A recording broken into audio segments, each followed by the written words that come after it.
नमस्कार दोस्तों, welcome back. तो अब मैं स्टार्ट कर रहा हूँ change in profit sharing ratio. Change in profit sharing ratio, इसमें कोई नया पार्टनर नहीं आता, बल्कि जो एग्जिस्टिंग पार्टनर्स हैं उन्हीं के बीच में कुछ रेशियोज में चेंज होते हैं। पहले 3:2 में होते थे, अब इक्वल होंगे, या पहले इक्वल होंगे अब 3:2 होंगे। तो जब हम ये रेशियो में चेंज करते हैं, रेशियो का मतलब हुआ कि इनकी भागीदारी में, प्रॉफिट में जो भाग था वो पहले बराबर था, अब कुछ और हो गया। तो इस नए और पुराने के बीच में जो फायदा नुकसान होगा, हम उसकी एक एंट्री पास करनी है, पर एंट्री लॉजिकली पास करेंगे, ठीक है ना, लॉजिकली। तो लॉजिकली देखते कैसे, एग्जाम्पल देखते, और उसके बाद मैं इसको दो तरीके से करवाऊंगा सवाल को। आप कोशिश करेंगे समझने के लिए, कोई दिक्कत होगी कमेंट बॉक्स में जरूर बताएंगे, ठीक है ना। देखिए, दो पार्टनर्स हैं ए और बी, और फर्म की जो गुडविल है, फर्म की जो गुडविल है वो है 50,000, ठीक है। ए और बी का पहला ओल्ड रेशियो 3:2 था। मैं यहां पर लिखता हूं, ओल्ड रेशियो 3:2 था। अब इनके बीच में कोई एग्रीमेंट बनता है कि अब सब लोग बराबर के हिस्सेदार होंगे। तो इनकी न्यू रेशियो जो है वो इनका हो गया 1:1, ठीक है। देखिए, अभी तो मैंने जितने भी सवाल करवाए हैं ना, कहीं भी क्वेश्चन पूरा लिखा नहीं है। मैंने क्वेश्चन को मौखिक यानी ओरली ही मैंने आपको बताया है, ये समझते हुए कि आप छोटे छोटे एग्जाम्पल से आपको बात की गहराई आप समझ जाओगे, और उसके डेप्थ तक आप जाने की कोशिश करेंगे, ठीक है ना। तो कहीं पर मैंने क्वेश्चन लिखाया नहीं है। आप अगर वीडियो को ध्यान से देखेंगे तो सोल्यूशन के अंदर ही क्वेश्चन है, या क्वेश्चन के अंदर ही सोल्यूशन आपको मिल जाएगा। खैर, ए और बी दो पार्टनर्स हैं। गुडविल जो फर्म की है वो 50,000 की है। इनका जो रेशियो था 3:2 ओल्ड था, ठीक है ना। ये लोग आपस में डिसाइड करते हैं कि भविष्य में ये लोग इक्वली प्रॉफिट्स को बांटेंगे, इक्वली गुडविल को बांटेंगे। कैसे बांटेंगे? 1:1। हमें एक जनरली पास करनी है। तो जनरली कैसे पास करेंगे वो देखिए। तो पहले मैं लॉजिक यूज करना चाहता हूं। पहले लॉजिक यूज करेंगे, फिर लॉजिक जो होता है वो हमेशा थोड़ा सा लॉन्ग होता जरूर होता है, थोड़ा लंबा थोड़ा खींचता जरूर है, लेकिन वो आजीवन आपके दिमाग में ध्यान रहेगा, याद रहेगा। जबकि जो शॉर्टकट्स होते हैं वो फॉर्मूला बेस्ड होते हैं। तो अगर आपको फॉर्मूला याद है तो आप कर पाओगे, फॉर्मूला याद नहीं है तो खाली बैठोगे, ठीक है ना। तो कोशिश कीजिए कि दोनों ही करे, लॉजिक भी और फॉर्मूला भी। मैं दोनों ही करवाता हूं इसी सवाल पे, ठीक है। तो ओल्ड रेशियो 3:2 है, यानी कि 50,000 का अगर 3:2 होगा तो ये होगा 30,000 और ये होगा 20,000, ठीक है जी। और अगर 1:1 होगा तो होगा 25,000 और ये भी 25,000।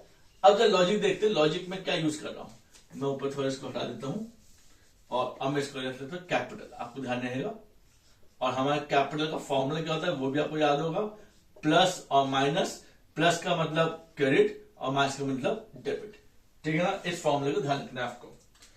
ये फॉर्मूला आपने बचपन में भी यूज किया है, लेकिन आपने बहुत ज्यादा यूज नहीं किया जो यूज करना चाहिए था। अब मैं सोच रहा हूं, इससे पहले कितने मिलते थे? 30,000। अब कितना मिल रहा है? 25,000, यानी कि इसको 5,000 का नुकसान हो रहा है, ठीक है ना। हो रहा है ना 5,000 नुकसान। मैंने यहां माइनस लगा दिया। इससे पहले कितने मिलते थे बी को? 20,000। अब कितना मिल रहा है? 25,000, यानी जो प्लस 5,000 का फायदा हो रहा है। क्लियर? एंट्री अभी नहीं सोचनी, क्योंकि आपने एक बहुत इंपॉर्टेंट शब्द सुना नहीं या पढ़ा नहीं, वो है कि जिसको फायदा हो रहा है वो कंपेंसेट करेगा। ये बहुत इंपॉर्टेंट वर्ड है। क्या करेगा? कंपेंसेट। इसे 5 का फायदा हो रहा है, कंपेंसेट का मतलब क्या हुआ? कंपेंसेट का मतलब हुआ कि ये अपने में से ये 5,000 इसको दे देगा, कंपेंसेट करना। ये 5,000 यहां माइनस किया मैंने, और यहां प्लस 5,000 किया। तो who is compensating? B is compensating. B क्यों कंपेंसेट कर रहा है? क्योंकि बी को गेन हो रहा था। तो गेनिंग पार्टनर भी compensate the sacrificing partner. Sacrifice से बलिदान किया। कैसे बलिदान किया? पहले इसको 30,000 मिलते थे, अब इसको 25,000 मिल रहे, तो इसने 5,000 बलिदान किया ना, सैक्रिफाइस। इसे सैक्रिफाइस। इससे पहले कितने मिलते थे? 20,000। अब कितने मिल रहे? 25,000। तो 5,000 फायदा हो रहा है, यानी गेनिंग पार्टनर। I clear? यहां से बात समझ में आ गई। तो यानी कि ये पार्टनर इसको बलिदान की वजह से क्या करे? कंपेंसेट करेगा। तो ये माइनस होगा, कंपेंसेट, ये माइनस और ये प्लस। अब माइनस जब क्या होता है? माइनस का मतलब डेबिट, तो ये हो गया डेबिट, और ये प्लस का मतलब क्रेडिट, तो ये हुआ क्रेडिट। तो हमारी एंट्री क्या होगी? हमारी एंट्री होगी B account debit to B capital account debit, to A's capital amount. am I clear? कितना? 5000 5000 5K 5K। कोई डाउट है? कोई doubt? am I clear? Okay, ये तो एक लॉन्ग मेथड मैंने बताया लेकिन लॉजिकल, ठीक है ना, क्योंकि यहां वर्ड क्या है, देखिए gaining partner will compensate the sacrificing partner. अच्छा, अब दूसरा तरीका क्या है? दूसरा तरीका है, आप इसको मिटा दूं, इसी को नोट कर लीजिए, ये है 50,000 का, ये 302, मैं इसको मिटा देता हूं। और अब आप इसके दो तरीके को देखिए।